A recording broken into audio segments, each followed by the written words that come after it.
제가 티벳에 갔을 때 그 탑을 막 돌고 막 마니차를 막 돌리고 막 그 라마성들을 정말 열심히 섬깁니다. 자기 물질이나 뭐 음식이나 막 그렇게 열심히 섬기는 그 티벳인들을 처음 딱 봤을 때 좀 너무너무 궁금했습니다. 정말 정성을 다하는 게 너무너무 정성을 다해요. 막 오체투지를 하는 그들을 보면 정말 어떤 마음으로 저렇게 할 수 있을까? 어떤 신심이 있을까? 어떤 믿음이 있을까? 이런 궁금했는데 그때 우리 일꾼들이 정말 뜨겁습니다. 우리 일꾼들, 중국 일꾼들이 가서 이제 물어봤어요. 그들한테. 근데 그들의 정말 저는 막 뭔가 엄청난 것, 뭔가 좀 그런 걸 기대했었는데 그 대답이 너무너무 허무했습니다. 그냥 왜 이렇게까지 합니까? 할 때 그냥 한다라는 것입니다. 그냥 한대요.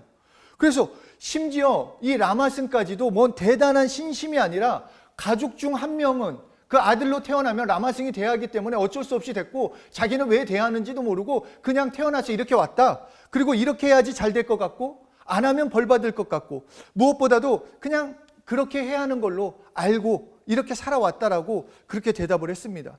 그러니까 믿음의 대상과 상관없이 왜 믿는지, 왜 믿어야 하는지에 관심은 없고 그냥 오직 자신에게 복이 오고 도움이 되기만을 바란다라는 것입니다. 어떤 것이 없습니다. 그냥 복, 내가 이 땅 가운데 잘 되기 위한 뿐만 아니라 이 라마 불교를 믿지 않는 그 여행객들까지도 그냥 혹시 복 받을 수 있지 않을까 하면 마니차를 막 얼마나 세게 돌리는지 막 그냥 신나게 돌리면서 저 모습을 보면서 나도 저 모습일 수 있겠구나. 나도 저런 신앙을 가질 수 있겠구나라는 생각을 했었습니다. 예수 믿는다고 말은 하지만 정말 나는 예수 믿어요 라고 말은 하지만 실상은 예수님과 관계없는 그냥 나의 믿음, 나는 믿고 있다라고 착각하고 있지는 않는가? 라는 그런 생각을 했습니다. 만약에 우리가 예수님에 대한 관심이 없고 예수님이 누구이신지에 대해서 모르고 그냥 예수님을 따른다고 한다면 그것은 단지 신에게 복 좀 받고 나 좀 잘 되게 해달라고 하는 것처럼 이방 잡신을 섬기는 것과 다르지 않을 것이라는 것입니다. 예전에 저는 주일 예배를 빠지면 큰일 나는 줄 알았어요. 그래서 이게 워낙 그러니까 모태신앙의 말이 좀 웃기긴 하지만 그 모태신앙 집안은 그런 거 있지 않습니까? 교회 안 나가면은 진짜 막 두들겨 맞는 거예요. 그냥 큰일 나는. 그러니까 다 뭐 이상하게 들릴 수도 있지만 주일 예배 빠지면 뭐 물론 그렇게 얘기를 들어서 그런지 모르는데 찝찝했어요. 뭔가 예배를 안 나가면은 벌 받을 것 같았어요. 뭔가 번개가 때리던가 뭔가 일이 잘 안 될 것 같은 막. 그래서 참석해야 하고 또 참석해야만 하나님이 도와주실 것 같고 그리고 또 현실적인 문제는 부모님이 용돈을 끊을까 봐 그런 좀 이제 이런 것 때문에 하나님께 감사해서 뭐 하나님을 사랑해서가 아니라 그냥 혹시 때문에 형식적으로 예배를 드렸다라는 것입니다. 그렇다면 제가 지금 앞에서 말하는 그 라마불교, 그 라마승들, 라마불교를 믿는 사람들과 제가 뭐가 다르냐는 것입니다. 그냥 보험 들듯이 이렇게 해야지, 이렇게라도 해야지 뭔가 도움을 받을 수 있지 않을까라는 막연한 믿음으로 신앙생활하는 것 아니냐 하는 것입니다. 그래서 성경은 우리에게 알고 믿어라 라고 말씀하고 있습니다. 너 알고 믿어라. 그리고 또 재밌는 말씀은 믿으면 알게 된다. 알고 믿어라, 믿으면 알게 된다. 이렇게 말씀하고 있다는 것입니다. 그래서 요한복음 8장 32절에 너희가 진리를 알지니 진리가 너희를 자유케 하리라. 그러니까 너희가 진리를 안다. 진리를 알게 되면 너희는 자유케 된다는 거예요. 너 알아라. 이렇게 말씀하시는 것입니다. 또한 요한복음 17장 3절에서도 영생은 곧 유일하신 참 하나님과 그의 보내신 자 예수 그리스도를 아는 것이다 라고 그 예수 그리스도를 아는 것, 하나님이 보내주신 예수를 아는 것이 영생이다 라고 말씀하고 있습니다. 그러므로 호세아서 6장 3절에서는 우리가 여호와를 알자 라고 말씀하고 있습니다. 그것도 내 백성이 하나님을 아는 지식이 없어서 그 지식이 없어서 막혀서 망한다라는 것입니다. 그렇기 때문에 우리는 여호와를 알아야 한다. 그리고 또 강조해서 말하는 것이 힘써 여호와를 알자라고 고백하고 있습니다. 그렇게 말씀하고 있는 것입니다. 그래서 하나님께서는 그 호세아서 6장 6절에 나는 인애를 원하고 제사를 원치 아니하며 번제를 드리는 것보다 하나님 아는 것을 원하노라. 알아야 한다라는 것입니다. 알아야 한다라는 것. 그냥 막무가내 믿음이 아니라 예수님을 알고 믿으라는 것입니다. 그렇게 예수님이 누구이신지, 왜 이 땅에 오셨는지, 정말 그분을 알아야 할 때 우리는 바른 신앙생활, 그리고 능력 있는 신앙생활을 할 수 있는 것입니다. 오늘 본문 14절에 레위가 납니다. 레위. 그러니까 마가복음 2장 14절에 또 지나가시다가 알페오의 아들 레위가 세관에 앉아 있는 것을 보시고 그에게 이르시되 나를 따르라 하시니 일어나 따르니라. 이 레위는 누구를 말하냐면 세리 그 마태를 말합니다. 그러니까 마태복음에 그 마태를 말하는데, 마태는 스스로 죄인이라는 그런 마음이 있었어요. 왜냐하면 이 하나님의 관계에서는 당연히 죄인이고 이 세상으로 볼 때, 세상적인 기준으로 볼 때도 자신의 민족을 등쳐먹는 그런 사람이기 때문에 그 좀 항상 찝찝한 마음이 있어요. 돈은 많이 있는데 뭔가 할 땐 좀 마음이 개운치 않았었어요. 그러니까 예수님 당시에 세금 징수 제도는 로마 쪽에서 어느 만큼 갖다가 바치면 그 나머지, 그 세리가 얼마든지 착취하더라도 그 나머지는 세리 거가 됐었어요. 그러니까 많이 받으면 받을수록, 많이 받으면, 그러니까 예를 들어서 세리에게 로마 정부가 야, 너 나한테 100만 원만 갖다 내. 그러면은 이 세리가 유대인들한테 1,000만 원을 뺐든 2,000만 원을 뺐든 그런 건 상관없어요. 100만 원만 주고 나머지는 자기가 가질 수 있기 때문에 혹독하게 가져갔습니다. 혹독하게. 어떻게든지 막 뺏어가고 어떻게든지 몇 배나 높여내면서, 그래서 유대인들을 견딜 수 없게 만들었고, 심지어 어떤 세리들은 세금을 낼 능력이 없는 혼자 사는 여자들에게는 자신과 같이 살자고까지 했다라고 이렇게 또 기록에 나와 있습니다. 그러니까 우리가 이것만 봐도 와, 이거 진짜 나쁜 놈들이다, 이런 마음이 들지 않습니까? 근데 우리가 당시 유대인이 아닌데도 이 마음이라면, 유대인들은 정말 그 세리를 바라볼 때 와, 이거는 정말 로마인보다 더 악질 중에 악질이며 세상에서 최고의 나쁜 놈, 돈밖에 모르는 매국노라는 그런 마음이 있었을 거라는 것입니다. 이런 마태에게 예수님께서 나를 따라라, 나를 따라라, 나를 자신을 불러주셨을 때 얼마나 기뻤겠습니까? 정말로 그 마태, 나는 정말 뭐 돈은 많고 뭔가 해도 그 사람들의 시선, 자기 스스로도 정말 나쁜 놈이라고 생각했던 자기에게 예수님은 특히 의인만 부르러 오신 줄 알고 의로운 사람과 관계할 줄 알고 정말 그렇게 생각했는데, 자신을 불러주시니까 너무 기뻐서 자기 집으로 모신 것입니다. 예수님, 우리 집으로 가시죠. 내가 오늘 정말 예수님을 위해서 잔치를 베풀겠습니다. 그러고 나서 잔치를 베풀면서 예수님을 대접하면서 그래도 양심은 있었나 봐요. 나만 이러면 안 된다. 그래서 다른 세리들까지 부르는 거예요. 야, 나도 예수님이 찾아왔는데 야, 너도 좀 어떻게든지 이번에 좀 이렇게 도움도 받고 좀 용서도 받고 좀 그래보자 해가지고 사람들을 다 연락해서 불렀다라는 것입니다. 그러다가 그 광경을 그 길을 지나가는 바리새인들과 서기관들이 봤어요. 어떻겠습니까? 와, 이거 미친 짓이다. 저 지금 뭐 하는 짓이냐? 우리는 뭐 진짜 친일파 지금만 해도 막 그거 가만 안 두려고 하는 막 그런 마음이 있지 않습니까? 그런데 이때 그거를 막 보니까 하나님의 아들이라고 그렇게 떠들어 놓고 뭔가 대단한 것처럼 특별한 것처럼 하더니 결국 그런 사람들과 그런 무리들과 그런 죄들과 함께 먹고 있느냐, 이렇게 말을 하는 것입니다. 그러자 예수님께서 그 얘기를 들으시고 오늘 본문 17절에서 말씀하십니다. 예수께서 들으시고 그들에게 이르시되 건강한 자에게는 의사가 쓸데없고 병든 자라에게야 쓸데있느니라. 나는 의인을 부르러 온 것이 아니요 죄인을 부르러 왔노라 하시니라. 의사에겐 병자가 필요합니다. 당연한 거죠. 이 세상에 병자가 하나도 없다. 그러면 우리 동률이 진짜 다른 직업 알아봐야 돼요. 아무도 안 아프다. 그러면 동률이나 뭐 이제 조윤이는 딴 사람 다른 거 해야죠. 의사의 역할이 의미가 없어요. 이 세상에 병자가 존재하고 병이 있기 때문에 의사가 자기 역할을 할 수 있다는 것입니다. 또한 병자는 자기 병을 치료받기 위해서는 의사가 필요하다는 것입니다. 조금만 아프면 찾아갈 수 있는 곳. 그래서 지금 병든 사람에게는 세상에 어떤 유명한 사람, 재벌이 필요한 것이 아니라 그 병을 고쳐줄 수 있는 의사가 필요하다는 것입니다. 이와 마찬가지로 죄인인 내게 필요한 분은 예수님 한 분밖에 없다는 것입니다. 왜냐? 예수님만이 죄인을 찾으러 오셨기 때문에, 예수님만이 죄인을 부르러 오셨기 때문에. 그렇기 때문에 죄인은 다른 누군가가 필요한 것이 아닙니다. 돈이 필요한 것도 아니고 재벌이 필요한 것도 아니고 명예 있는 사람, 어떤 다른 것이 아니라, 성공이 아니라 진짜 죄인인 내가 필요한 분은 죄인을 부르러 오신, 죄인을 용서하러 오신 예수님이 필요하다는 것입니다. 죄와 저주와 사망에서 건져내 주실 분, 바로 그 용서하실 분 예수가 필요하다는 것입니다. 의사에게는 병자에게는 의사가 필요한 것처럼 구원자에게는 죄인에게는 구원자가 필요하다는, 딱 라임이 맞지 않습니까? 라임이 딱 맞아요. 의사는 병자, 병자는 의사, 그리고 구원자에겐 죄인에겐 구원자. 이게 딱딱 떨어진다라는 것입니다. 그래서 이 말씀을 통해 왜 예수님이 이 땅에 오셨는지 분명하게 우리에게 말씀해 주고 있다라는 것입니다. 구원자로 오셨다라는 것입니다. 구원자로. 그러니까 우리가 예수님에 대해서 오해하시면 안 됩니다. 그냥 내가 잘 되기 위해서, 잘 먹기 위해서, 좋은 대학 가기 위해서, 좋은 직장 얻기 위해서, 예수 안 믿는 사람도 잘 돼요. 그거를 착각하면 안 됩니다. 정말로 예수님은 구원자, 죄를 구원하시기 위해서, 살리시기 위해서, 우리를 영생케 하시기 위해서 오셨다라는 것입니다. 그것을 믿고 경험한 자는 그 이후에 이 땅에서도 하나님이 구원의 역사를 경험시켜 주시는 거, 그냥 그것을 체험하면 된다라는 것입니다. 마태복음 1장 21절에 아들을 낳으리니 이름을 예수라 하라. 이는 그가 자기 백성을 그들의 죄에서 구원할 자이심이니라.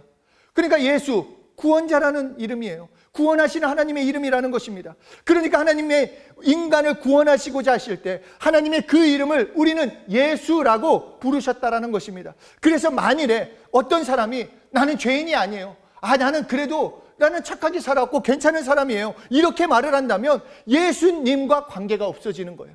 그러니까 나는 죄인이 아닙니다, 나는 죄인이 아니에요 라고 한다면 예수님과 아무런 관계가 없다라는 것입니다. 저는 그 유스렘 참석하기 전까지는 정말 죄인인 채 했어요. 왜냐하면 수련회를 가건 교회 사경회에 참석하건 막 죄인들은 회개하라, 그때는 막 진짜 뜨거웠어요. 막 다 앞으로 나와서 막 죄인들은 막 울면서 회개해야 한다 막 그래가지고 막 그렇게 했죠. 죄인이 뭔지도 몰랐어요. 근데 안 울면 안 되니까 막 어떻게든지 쥐어짜면서 막 내가 죄인인 척하고 막 다른 사람도 다 그렇게 하니까 그냥 죄를 졌다, 그냥 그렇게 회개했습니다. 말로만 모태신앙이라고 하면서 삶은 신앙과 관계없는, 여전히 죄를 사랑하고 붙잡고 사는 삶을 살았다라는 것입니다. 그냥 예수님은 나를 잘되게 해주는 분, 성공시켜 주시는 분, 좋은 대학에 가게 해주시는 분, 뭔가 내가 부자 되게 하는데 도움이 되는 분, 그렇게 여겼습니다. 겉으로 볼 때는 주일학교도 잘 나가고 열심히 신앙생활하는 크리스천이었지만 실상은 아니었다라는 것입니다. 자기는 알고 있지 않습니까? 어떻게 예수님을 믿고 있는지 정말 그렇게 믿고 있었어요. 그런데 유스렘에서 예수의 피의 말씀을 듣고 제가 죄인인 것을 깨닫게 되었어요. 처음으로. 그리고 예수님이 내 죄 때문에 오셨다는 것을 정말로 처음으로 깨닫게 됐어요.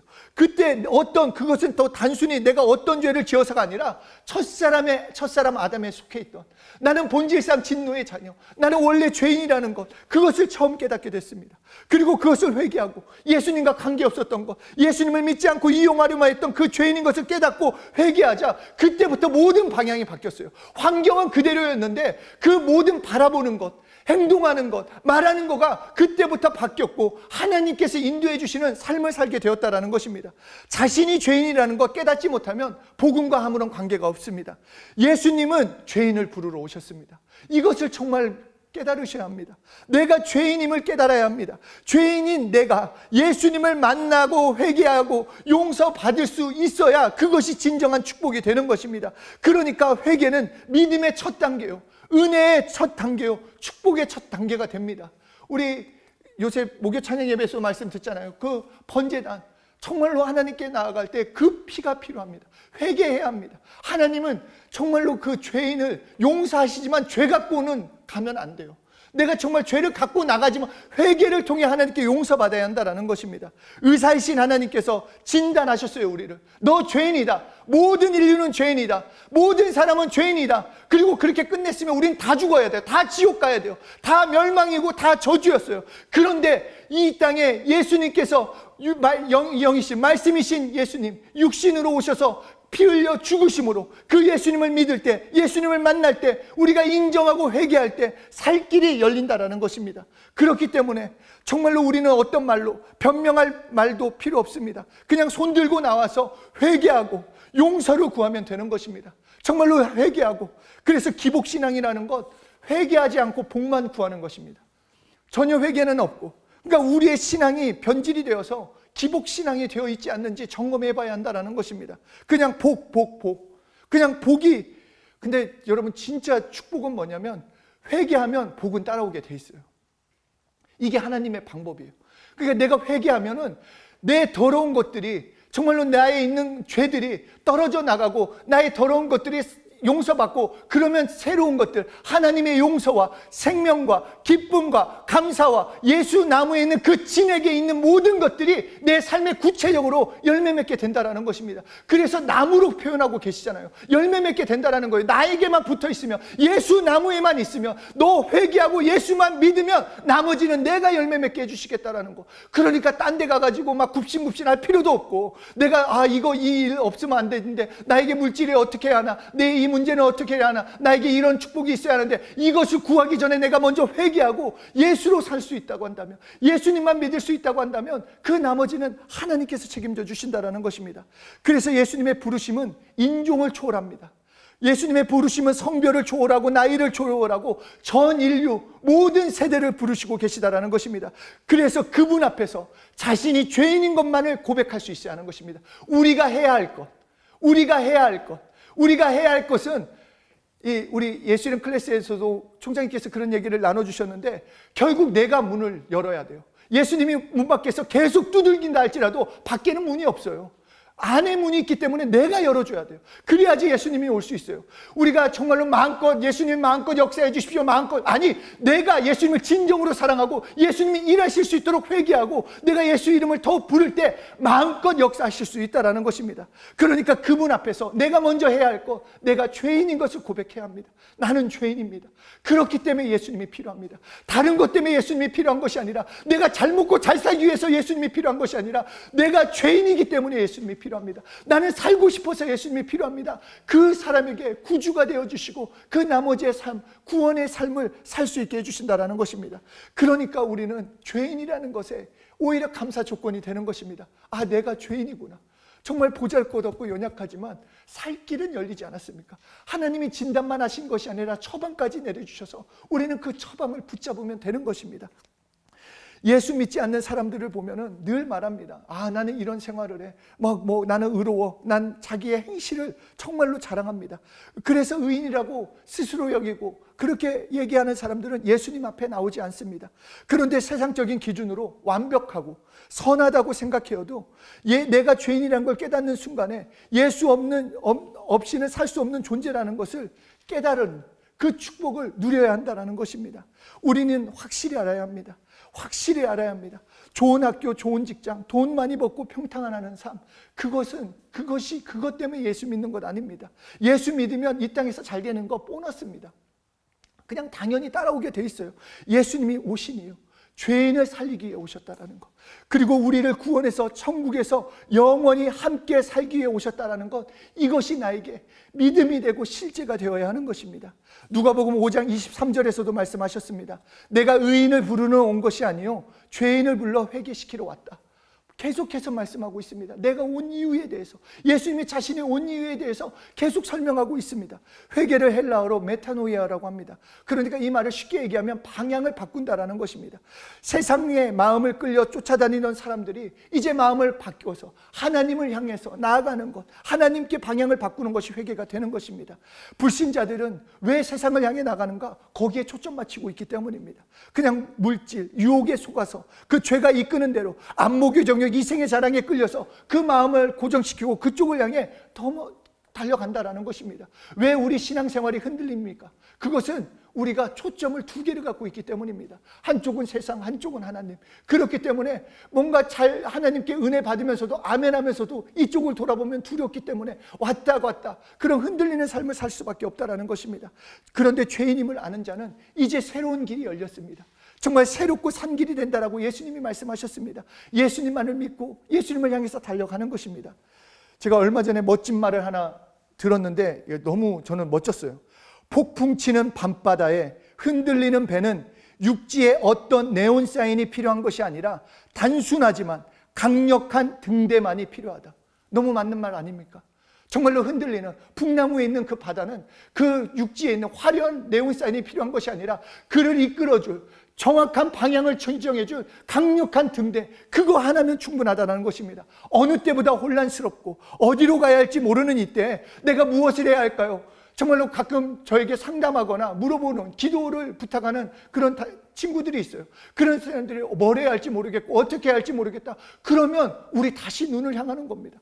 회개하고 예수님을 향하면 됩니다. 그러면 가야 할 길이 보이게 되어 있어요. 그 갈 길을 하나님이 인도해 주시기 때문에 예수님만을 붙잡고 나아가면 되는 것입니다. 강력한 등대인 예수님만이 나에게 필요한 분이시기에 그 예수님만을 의지하고 그 예수님께 고정해서 나아간다면 그 모든 발걸음을 새롭고 산 길이 된 예수님께서 새롭고 산 길로 구체적으로 만들어 주신다라는 것입니다. 하나님께 생명이 있다고 생각하고 평안이 있다고 생각하고 감사가 있다고 생각하고 능력과 축복이 하나님께만 있다고 생각한다면 우리는 하나님께로만 나갑니다. 잘 생각해 보십시오. 진짜 나를 누가 도와줄 수 있을까? 그 도움을 받을 사람에게 뛰어갑니다. 내가 정말 하나님이라면 하나님께 뛰어가게 돼 있고, 아니다, 난 그래도 저 사람이 날 도와줄 것 같아. 그러면 그 사람에게 가게 되어 있습니다. 정말로 나를 누가 도울 수 있는가? 정말로 나를 살릴 분은 누구인가? 정말로 나는 누구를 위해서 살아야 하는가? 고민하고 또 그 하나님 아버지를 부르며 나가야 하는 것입니다. 그렇기 때문에 정말로 내가 누구인지 아는 것 중요합니다. 나는 죄인입니다. 그리고 예수님은 누구신가? 그 죄인인 나를 부르러 오신 예수님, 그 죄인을 구원하러 오신 그 예수님을 만나고 경험할 수 있는 것입니다. 내가 죄인인 것, 예수님은 죄인을 부르러 오셨습니다. 예수님은 죄인을 불러서 회개시키러 오셨습니다. 그리고 하나님께 방향을 전환하게 하시려고 오신 것이 바로 예수님의 목적이 되는 것입니다. 그렇기에 나의 입술에서 나는 죄인입니다, 나는 죄인입니다, 인정하고 고백하고 나오는 자, 그가 축복받는 사람입니다. 정말로 내가 죄인인 것을 인정했는데, 회개했는데 너 벌 받아라, 이 나쁜 놈아, 그런 것이 아니라 용서하겠다, 예수의 피로 용서하겠다라는 것입니다. 우리는 하나님 자신이 피를 흘려야만 용서받을 수 있는 죄인입니다. 나는 예수님만이 필요한 존재입니다. 나는 정말로 예수님이 필요한 존재입니다. 우리는 예수님 없이는 살 수 없습니다. 그 피가 날마다 내 영혼육에, 우리 영혼육에 가득 차고도 넘침이 있어야 하는 것입니다. 내가 죄인이기 때문에 죄인을 부르러 온 예수님에게 내가 여기 있습니다, 죄인인 내가 여기 있습니다, 죄인인 내가 여기 있다고 하나님께 고백하며 나아가는 것입니다.